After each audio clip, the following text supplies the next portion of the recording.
back. Fuchs. The ball in behind Damian Vardy! It's 11! It's heaven for Jamie Vardy! Hold the back page! Hold the front page!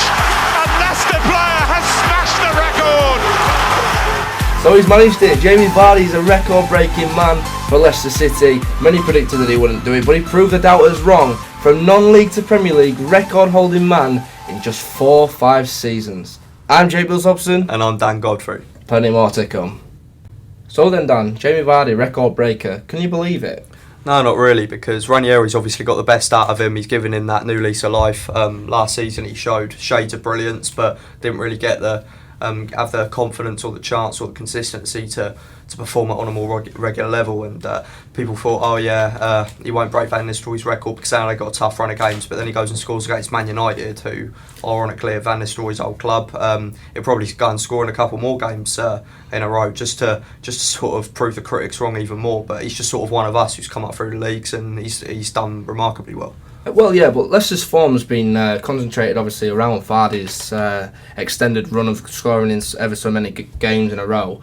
Do you think the level of performance is going to drop now that Vardy's record has actually been taken? I don't think so, and if it does, then that's naive on Leicester's part. But I'm not going to take any credit away from them just yet. They've done ever so well to get in the top four, and it's not just Vardy. The whole team's performed brilliantly, and you've got other outstanding individuals like Mahrez. Yeah, Mahrez been superb, hasn't he? Obviously, he came into the side early on in the season after not a very good season last season. I must say that Pearson didn't really get much out of him, but he definitely performed a lot better at the start of the season, and he's continuing to do so. Do you think he'll be on the radar of any clubs in January along with Vardy? I wouldn't be surprised. I mean, I think Leicester have slapped a 30 million price tag on Vardy.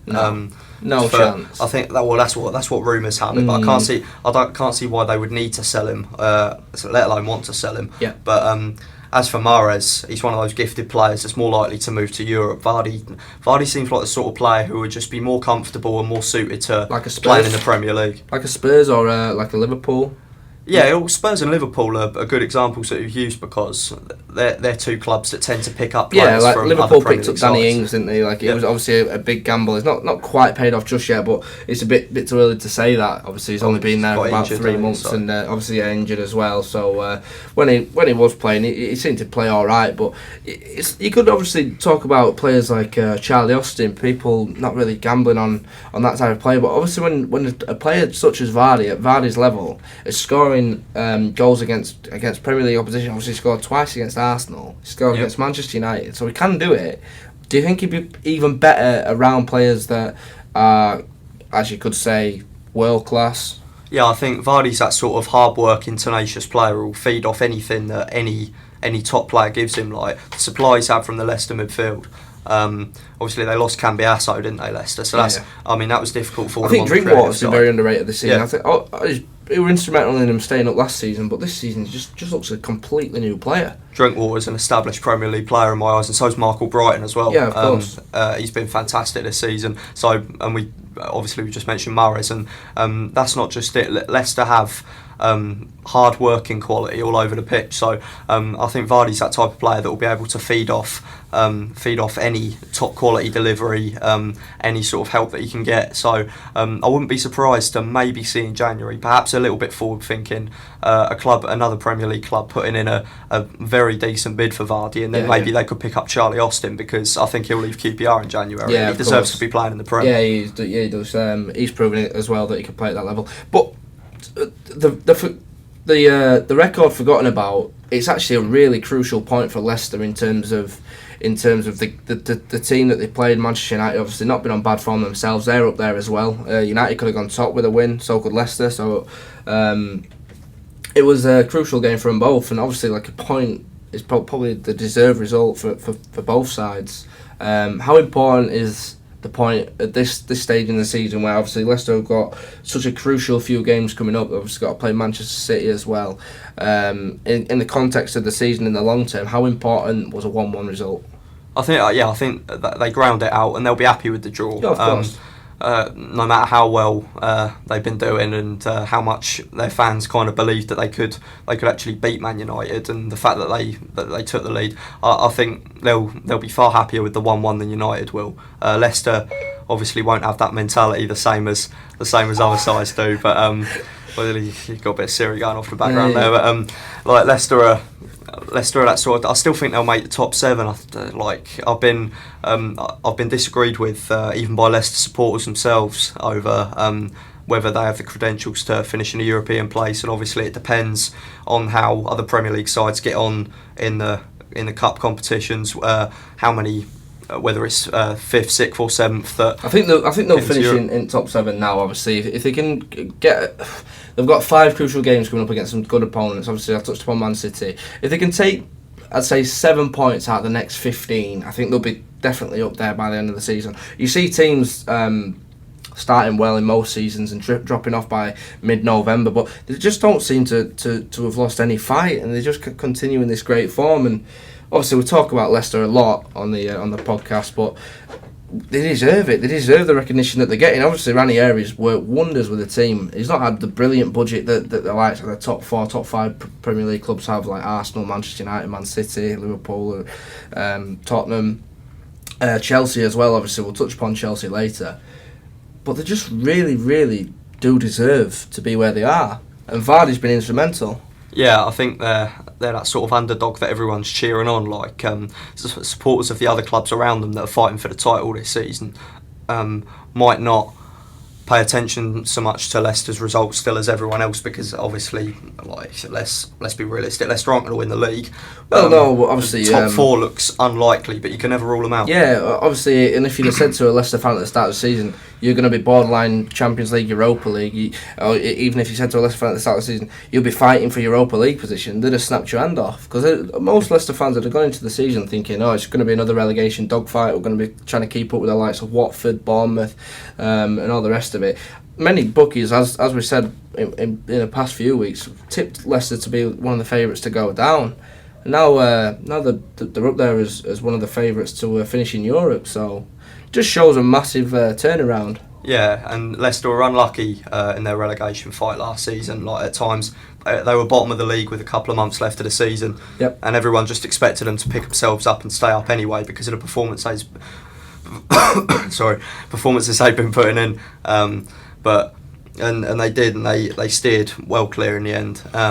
And now their momentum is such that I think even come Christmas they'll still be in the top 4. It just depends on how. I think the most challenging months for them are going to be like January, February, March, because people are going to come for Vardy, they're going to come for Mahrez and Drinkwater and Albrighton and Kante, and obviously influential players that they've had, and sort of the defenders like Wes Morgan, and like it's going to be difficult. Even Ranieri himself might be tracked down by like big European clubs.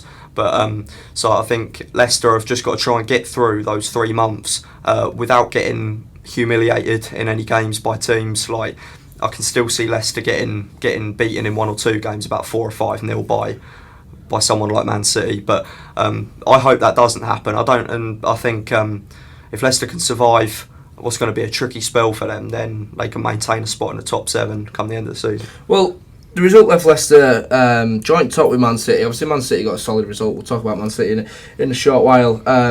Manchester United a point behind in 3rd. Arsenal, your side, are in 4th.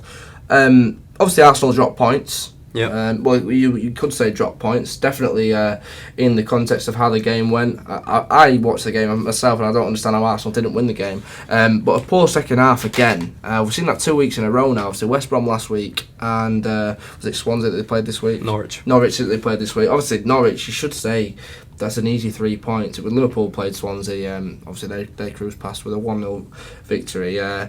What do you think to Arsenal's chance of the title based on the last 2 results? I think it's games like West Brom and Norwich that they should be beating. If I'm speaking as an Arsenal fan, I just feel like it's just sort of repetitive. Like, I and plenty of others in the Arsenal fan base just say the same thing every year. I'd like to clarify one thing. Piers Morgan does not represent the voices of every single Arsenal fan. I do agree with the occasional thing he says, but sometimes he goes over the top of it. He doesn't think we'll finish in the top 4. I still think we will. We'll finish in the top 4, definitely. But yeah, I think Arsenal will finish in the top 4, probably It's the top just 3. will you finish in the top 2? But it's, I don't know. Arsenal haven't done that since 2005, finished in the top 2. They've shown already this season, obviously, the 3-0 demolition job of a Manchester United. They've got the quality. Yeah. It weren't long since that we were talking about Arsenal's title chances and how we both fancied them for the title up there with Man City. Yeah. A lot. It just shows two how much results how in a quickly row. it can change. Yeah. 2 results in a row, and now we're thinking about can they make the top 4, and it just shows that's how quickly that everything can change in terms of Leicester City as well. Can Leicester maintain their position in there, or could 3 or 4 bad results just take them outside the European spots? And that's how close it is. The top 6 are separated by 6 points. Well, you could even go down to the top 9, top 10 are separated by just 9 points. I know we're still early on in the season, but Southampton in 10th are on 20 points, and Man City in 1st are in 29 points. That's a 3-game swing. Exactly. And that's it. I mean, we've played 14 games. We're a third into the season. So, yeah. That's why it's really exciting for neutrals. For once, it's good to see that there's not a team, i.e. a Chelsea or a Man United or a Man City, that are just stretching a big 10-point gap at the top of the table, and it's nice to see how close it is going to be around Christmas. Exactly, it's really exciting, especially for the neutrals, because, like, obviously sides like Tottenham and Liverpool and Leicester as well are really staking a claim for the top 4. There's about 7 sides all going for those top 4 positions, and like most of them battling for the league. So I do think Man City have got the edge at the minute. They're the only ones who seem to grind out 3 points even when they don't deserve it, and I think it's been a good week for no one more so than Liverpool this weekend. We're just about to come on to Liverpool. They went up 4 places in the league, so they can. Liverpool were the weekend's biggest winners. Didn't have to smash Swansea, but they did the job. Obviously, James Milner penalty from a Neil Taylor handball. Yeah. It's another solid result for Jurgen Klopp. He seems to have come in and just revitalised the team, and the morale in the camp is clear.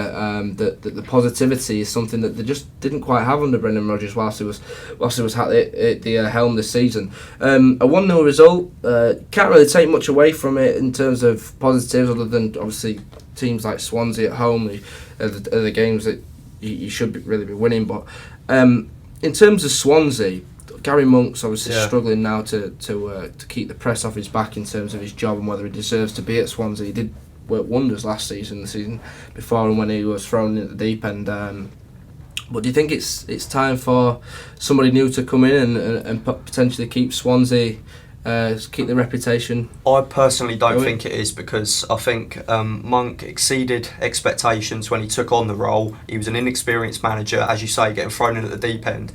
Managing in the Premier League, he had an excellent season with Swansea to finish comfortably in the top half last season, and now naturally they're going to go through a bit of turbulence once in a while. They're not going to get relegated. I think they're just going to sort of hold steady in mid-table, and I think obviously Gary Monk will have known there was going to be a time in his career when things were going to get a little bit tough.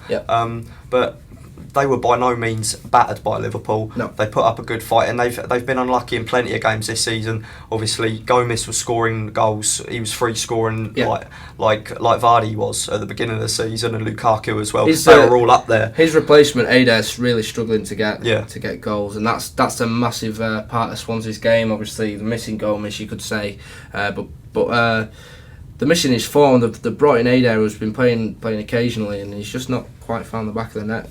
I think it's good in a way that Swansea do have a balance within their whole club as far as on-pitch matters go, because Monk is like Mr. Swansea. He's like an older version of Ashley Williams. He played for him for years, and now he's taken on the mat. Like I wouldn't rule out Ashley Williams managing Swansea or Wales in the future. He's that sort of leader that that's been sort of remarkably looked upon by supporters, but the players that Monk brings in tend to be he tends to bring in a lot of foreign talent. Adair hasn't really hit the ground running, but a lot of these players that he's picked up for Swansea have been fantastic. Montero, I think, is a brilliant winger. Gomez as well, when he was fit and he was scoring. And it's annoying because like I like Swansea and I like how they play, and I really respect Gary Monk as a manager because he exceeded what was expected of him, and I think I'm backing him to get through this tight spell and put a good run of momentum together for Swansea after Christmas, I think. Well, yeah, and we've spoke about Liverpool. Can we move on to the Merseyside counterparts? Obviously Everton. What a game they had. Yeah, by far probably the game of the weekend. Obviously Ross Barkley scoring in the 95th minute, thinking he'd won it. Yeah. Fans on the pitch, just cuddles all around, and there's a big pile on and all the rest of it, and then 3 minutes later, hearts broken, and Stanislav, as Chris Kamara likes to call it on the Soccer Saturday on Saturday. Unbelievable how it finished 3-3 for it being 2-2 in the 94th minute. Yeah, Stanislav's a good player. I like him. It would have been a crucial win for Everton, obviously looking to kickstart the season a little bit more and get themselves in amongst it. Obviously Martinez had probably saw that result as a 3-2 away win at Bournemouth. It's not really been a hard place to go. Obviously Tottenham turned them over at their place, but 5-1. But it's a place that, like I said earlier, when teams such as Everton and Arsenal and Liverpool, Man City, all the rest of it, you expect to go places and take 3 points, and Everton will see it as obviously 3 points dropped instead of 1 point gained, no doubt. 2 points dropped, I mean. Yeah, well, yeah. But yeah, I think in the Premier League, the notion of going there and just having to turn up to get 3 points isn't what happens anymore. And I think Man City in particular have been victims of that. They've become an elite side so quickly with Sheikh Mansour's financial backing that they've sometimes, like some of their big players, have gone to games. They went to Villa and they drew 0-0, and Villa have only got 5 points this season and they're rock bottom. But you know, Bournemouth is a sort of place where typically you would get 3 points, but in the Premier League there's just no ruling out anything. And what a game that was. As I say, I like Stanislas, and he's one of those Bournemouth players that, like many of their squad, haven't quite been. They've been considered to be out of their depth quite unfairly sometimes. Obviously, Bournemouth are going to face a tight fight to stay up, but obviously Eddie Howe's got to get the best out of them. But as you say, with Martinez and Everton, if the focus is on them at the minute, it's difficult because they had a poor season last season, and now they're really trying to kick-start. As you say, it's December now, they've got to really start picking up the wins. They would have felt that they could go to Bournemouth, and if they score 3 goals they'd win the game, but they didn't. Obviously we spoke about Everton and dropping points. It brings us on to the London derby at the weekend. Obviously a massive talking point last week on about Tottenham and Chelsea. Would you see Tottenham or Chelsea feeling like a 0-0 ball draw is dropping or gaining points? I think Tottenham would have fancied themselves to win the game. Yeah, based on current form especially. Yeah. I mean, a bit of a ball draw, and I think it was just two teams that just really did not want to lose. Yeah. So obviously Chelsea have gone places, and sometimes they've been harshly beaten, sometimes they've utterly deserved to lose. I think Mourinho's gone there with the aim of getting at least a draw. I think that was the attitude, and Mourinho said after the game that Chelsea should have won the match. Make of that what you will, but Pochettino would have fancied his side to get a win based on current form. And finally, in the Premier League, before we move on, Newcastle United hammered again. Crystal Palace 5, Newcastle 1. If you haven't already seen the result, surely the reign of Steve McLaren is surely close to coming to an end, is it not? They took a gamble bringing in an ex-England manager with some of the cream of England's crop that couldn't qualify for Euro 2008, and that was a point made by the True Geordie on YouTube, who's a very controversial Newcastle fan who airs his views after the game in a somewhat vocal manner. But I think he was spot on there. McLaren has sort of a false reputation in my eyes. Yeah. And what he did, like with Derby last season, they ended up finishing 8th after they were favourites to win the league for most of the year. And I mean, the way they dropped off. I will never understand why they took the gamble. And ever since the England job, obviously McLaren went to FC Twente. It did well there. I think he won the Eredivisie. But it's a completely different league. And to come back to England, what has he done since? Very, very little. It shows a big difference between England and the Netherlands in terms of their domestic leagues, I think. And that's why players from the Netherlands often jump ship pretty quickly, like Memphis Depay's at the most recent Wijnaldum as well. And he's at Newcastle, and he's obviously a talented player, but the players he's got around him are questionable, and they can't get the best out of the talent that they've got. You can ask questions about quite a lot of their defenders. Colaccini, I think, is very inconsistent. Dummett at left back. I question whether he's in his depth in the Premier League, and they've had a goalkeeper situation with Tim Krul injured in the long term. Are their backup keepers good enough? So it looks dark for Newcastle at the minute. I think if they stay with McLaren, they could go down. Yeah. Talking about Newcastle, obviously last week we touched upon Adam Armstrong for a good 5 or 10 minutes of the show. And who scored again at the weekend? Obviously, if you haven't already seen, Armstrong scored again at the weekend. Coventry, did Coventry draw with Doncaster? 2-2, yeah. 2-2 draw with Doncaster. Armstrong on the score sheet again. I think that takes him to 13 goals in 15 games, something like that. What record that is? 18-year-old. Yeah. 18-year-old doing it at League One level. And we touched upon last week whether it be a good or wise choice to bring Adam Armstrong back into Newcastle's setup, even in the January window, to see if they can assess the situation, bringing a new striker, or if it'd be logical and a good idea to bring Armstrong back from Coventry. He has got a callback clause. Obviously, he is there till the end of the season. What do you think's the right thing to do? Because obviously Newcastle's struggling. They've got no firepower. Would bringing in a young hungry lad who's been scoring at League One level, even if he doesn't score himself, it might just boost the morale of the team a little bit, boost the fans to have somebody to look forward to see.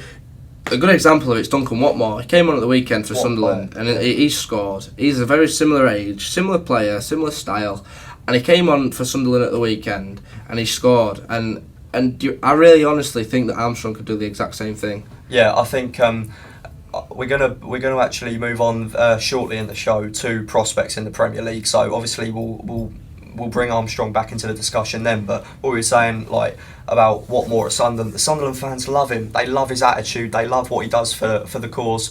And he's that sort of youthful presence at Sunderland. I think need to help him stay up. I think did he get the under-21 Player of the Year award last season? I think he did, yeah. And obviously highly rated at Sunderland. He's made the step up really well. Armstrong is a different striker to what they've got. Papi Cisse was very isolated at Palace at the weekend. They struggled to get the ball to him. Newcastle. They didn't have enough creativity. Early on, but after that, he just seemed to disappear. But Armstrong, in the first team appearances he has made for Newcastle, he's done pretty well. Sometimes made the wrong decisions, but that can be something that can be ironed. Yeah, it can be ironed out. With the right coaching. That's exactly it. And I think he's that sort of creativity. He'll drop and he'll get the ball and he'll work hard and he'll do his bit for Newcastle. He's that young local lad. I think it'd be a good idea bringing him back. Yeah, I honestly think it'd be a really good idea bringing him. Obviously, if he stays at Coventry for a full year, gets a year of first class football under his belt, and obviously Coventry doing really well in League One. If he can help him up, if he can help bring him up, obviously he helps out Coventry. He's got the winning feeling. He knows how it feels to win something. But to bring him back to Newcastle halfway through a season, if it means Newcastle having a better chance at staying up, then obviously it's a gamble worth taking. Yeah. It's a big debate up in Newcastle. But like you said, we're going to talk a little bit about prospects in the Premier League. Armstrong being one of them, Watmore being another one. There's another one as well that scored last night in the Carling Cup that we haven't really spoke about. Capital One Cup. Yeah. Capital One Cup, whatever, they're all the same. Worthington Cup. Little Woods Cup. Yeah, all the rest of it. Was it the Coca-Cola Cup back in '96, or was that a different... That I'm sure. We were born in '96, so it's a bit far back. That's taken a bit far back, if I'm honest. But yeah, Iheanacho at Man City. Yep. It's come on at a crucial time in the early point of the season. Iheanacho. Did he win the game for City away at Palace in the final minutes? He scored a winner. Whether that was his debut or his second appearance, I'm not sure. That was his first goal in first class football. But Iheanacho scored last night for Man City against obviously Championship opposition. Yep. He's a young, hungry player coming through, such as Watmore and Armstrong. Is there anyone else you can really think of? Well, I ran a poll on our Twitter account. By the way, follow us on Twitter at InchesWide. We'll remind you of that at the end as well. We've had 19 votes on a poll so far. That's still running, actually. Who out of these four, because you can only do 4 maximum, is the Premier League's hottest prospect? And I picked out Iheanacho, as well as Zelalem for Arsenal, who's on loan at Rangers, Andreas Pereira for Man United, and Reece Oxford at West Ham. Oxford was being raved about at the beginning of the season. He's only 16. Kept Arsenal quiet, didn't he? Iheanacho has got 42% of the vote. He's leading the poll. I think that helps with the fact that he scored last night. Yeah. Had he not scored last night, I think the poll would have been a lot more equal. But Iheanacho on the score sheet again last night against Hull City. Yep. Do you want to talk a little bit about Gideon Zelalem? Obviously, from an Arsenal point of view, he's doing all right at Rangers. Is that what he needs? Does these young players need first class football in a lower league, or do they just need to sit and just get through the time being coached by the right coaches at the parent clubs such as Arsenal, Manchester City, or do you think it helps out if they go elsewhere and play for a lower club? I seem to have this notion that players shouldn't go out on loan before they're 18. They should be coached and nurtured at their parent clubs. Yeah. And then when they're 18, sort of getting into that under 21 level of football. When they're playing in the under 18s, they should stick in the under 18s because that's academy football. Yeah. When they move into the under 21s, that's what's known as a development squad, and then they can be considered more for the first team. Zelalem was too good for the under 18s in many ways. He was in the Arsenal first team, scored quite a lot when he was only 16, 17. 16? He was 16, yeah. I was at that game. They played Coventry in the FA Cup. Yeah, and he came on near the end. Yeah, I remember the commentators raving about him, and he was the first player to play for Arsenal born after Arsene Wenger took over. Yeah. Do you think he'll fulfil his potential? I think he will with the right coaching. I think Rangers was a good move for both parties. Rangers are trying to get back in the SPL, and Zelalem is that sort of hungry young player that other players in the Scottish First Division might not be expecting the technical ability that Zelalem's got, that goes beyond his years, and he can go back to Arsenal and he can perform. It's just if he can stay fit, because that argument has gone with Jack Wilshere before. Yeah, exactly. Have injuries stunted his career. Yeah, exactly. And obviously rushing a young player into first class football too soon can have dramatic effects, but also it can have obviously long term positives as well. Thinking about Wayne Rooney as one, obviously jumped straight into it at 16, and he's regarded as one of the best England players at his time now, especially in the last 10 years, 15 years of his career. And now people are thinking that maybe he's burning out a little bit early at 30. That's the risk to take, but even if he does, even if he decides at 32, 33 he's got to his prime and he's done, he's finished his career, he's got 16, 17 years under his belt that have been sublime, and obviously England World Cup record goal scorer. He's won pretty much everything there is to win at club level under Manchester United. But yeah, talking about Manchester United, Gary Neville. Obviously, this one only came out today, didn't it? This morning. So we haven't really had much looked into it. There isn't much detail about it as of yet. All we know is that he takes charge of Valencia this weekend. He doesn't take charge for the Barcelona game, so he's going to come into the side. Obviously, Phil Neville's already there, his younger brother, who will obviously know the players, so that's obviously helpful. But Gary Neville's going to come into Valencia from Sunday onwards and try and rescue the season a little bit. I think they're struggling a little bit in the league. Are they 9th in the table? And I think Champions League qualification for the next round's out of their hands as well. They're obviously in the same division as Zenit, I think, by Leverkusen and Lyon. Lyon are out. Lyon's their final game. Yeah. Neville's first game is against Barcelona in charge. So that could be a potential baptism of fire. Could he end up with a bit of a Moyes reputation about him, where he's got such a good reputation and then sort of tarnishes it a little bit? Yeah, that's the big risk. I'm sure Neville knows. The same. But I think from an English point of view, especially for England fans, obviously I go to a lot of England games, especially when I can. Will it be that much of a big deal of him being Valencia manager that he's going to lose his assistant manager role at England? Because I think he's been absolutely crucial to the fact that England have been performing at the level that they have been recently. I think a lot of it has been down to Gary Neville's coaching methods and the way he sees the game. You can see it on Monday Night Football on Sky Sports that he knows the football game more than probably 99.5% of the entire world. Some of his knowledge within football is ridiculous. For Valencia to take a punt on him with no managerial experience is a big risk. Do you think the risk will pay off? Well, they certainly haven't mucked about, have they? But I think that he can bring that. So he'll be well respected, that's for sure. And Peter Lim, who's the Valencia owner, he's the one that is a co-owner of Salford City. Salford City guy, yeah. That's his link to Neville. Obviously, his brother Phil Neville is in the Valencia coaching setup. So I think he'll be well respected, but not necessarily as a manager, and that could be where it starts, where it could be a bit shaky to begin with. But I think he'll get into his stride pretty quickly, working with Phil. I think he'll improve Valencia's fortunes a little bit, just because of what he's done in the game and his knowledge of the game. Yeah. you can see it. You can talk about English managers coming in to do the first job and being thrown right into the deep end. Alan Shearer is an example of one. Obviously, club legend at Newcastle, and he's been brought in to keep him in the league, and he struggled to do so, and he ended up in the Championship with him.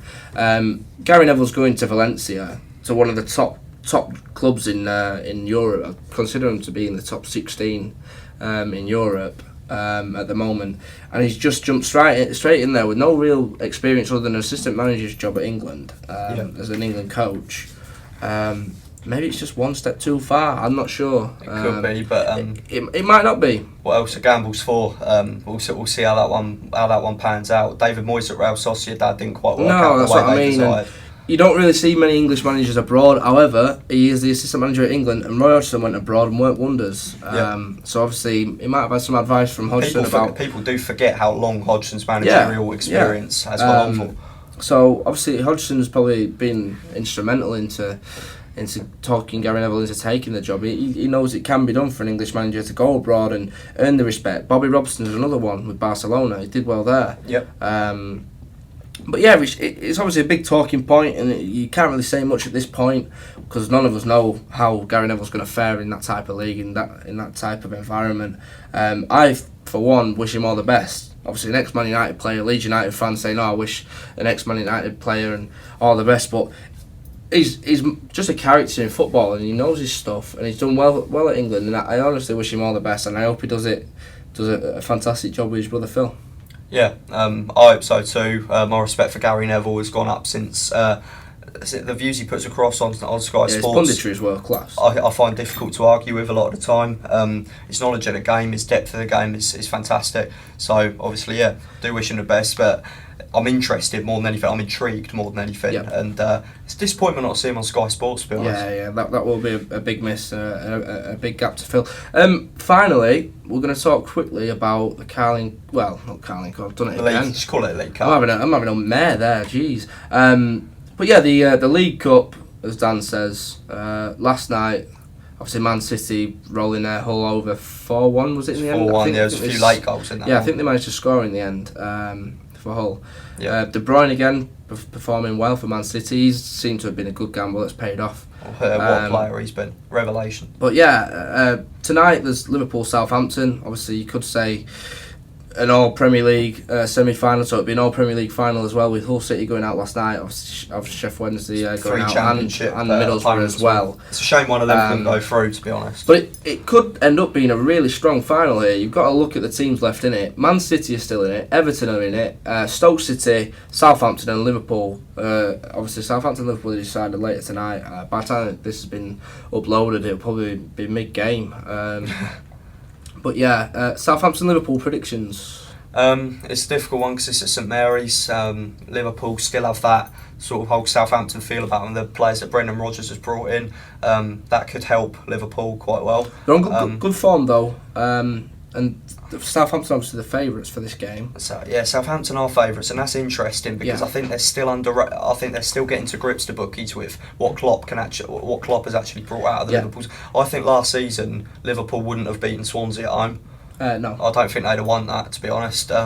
Liverpool dropped far too many points last season when obviously, they shouldn't have done. Team selection is important. Will you want to rest some players and obviously look forward to the Premier League? But you're at a stage now where you're one game away from a League Cup semi-final. Yeah. And even if Liverpool go on and finish fifth in the league and guarantee Europa League, or even if they start to struggle, if they get silverware under Klopp's first season, even if it is a League Cup, it's still silverware. He's still off to a good start, and he might, even though he needs to win 3 more games to win the cup, he'll fancy his chances. Yeah, definitely. I mean, Everton and Stoke and Southampton are the same.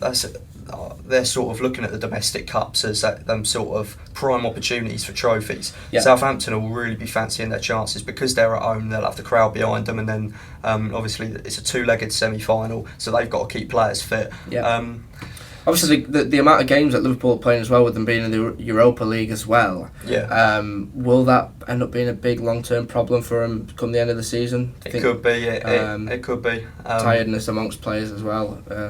as an Arsenal fan, I know better than anyone how injuries can affect. Obviously. We haven't really talked about Arsenal injuries, but... I don't really want to be no, honest. I didn't think we discussed it last week, didn't we? And yeah. obviously we don't want to repeat things. That's why we didn't really stick with Vardy for too long, so we spoke about him every week. But that's by no means underestimating what he's done. And I think purely because of what I said about Klopp maybe being slightly overlooked with what he really can bring out of these Liverpool players, I do think, because of what I said, I think Liverpool are legit tonight. Yeah. 2-1. Right. Finally, just want to end the show on this. Carling Cup, done it again, Madam Mayor. Carling Cup, Worthington Cup, all the rest of it. League Cup, who's going to win it? Who's going to win it?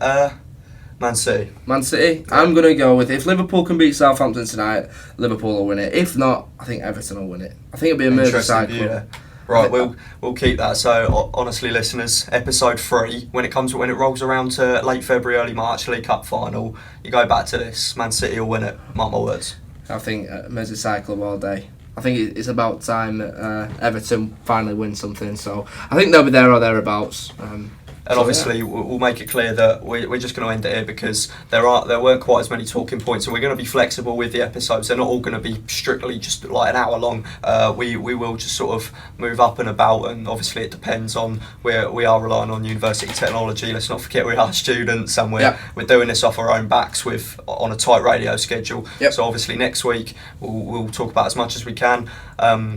And obviously the topics will build themselves up throughout the next week. Follow us on Twitter. We put out regular polls, regular updates, news at inches wide. Put that in the description. But yeah, I'll see you all next week. I've been Jamie Vardy. And I've been Dan Godfrey. Bye for now. See you later.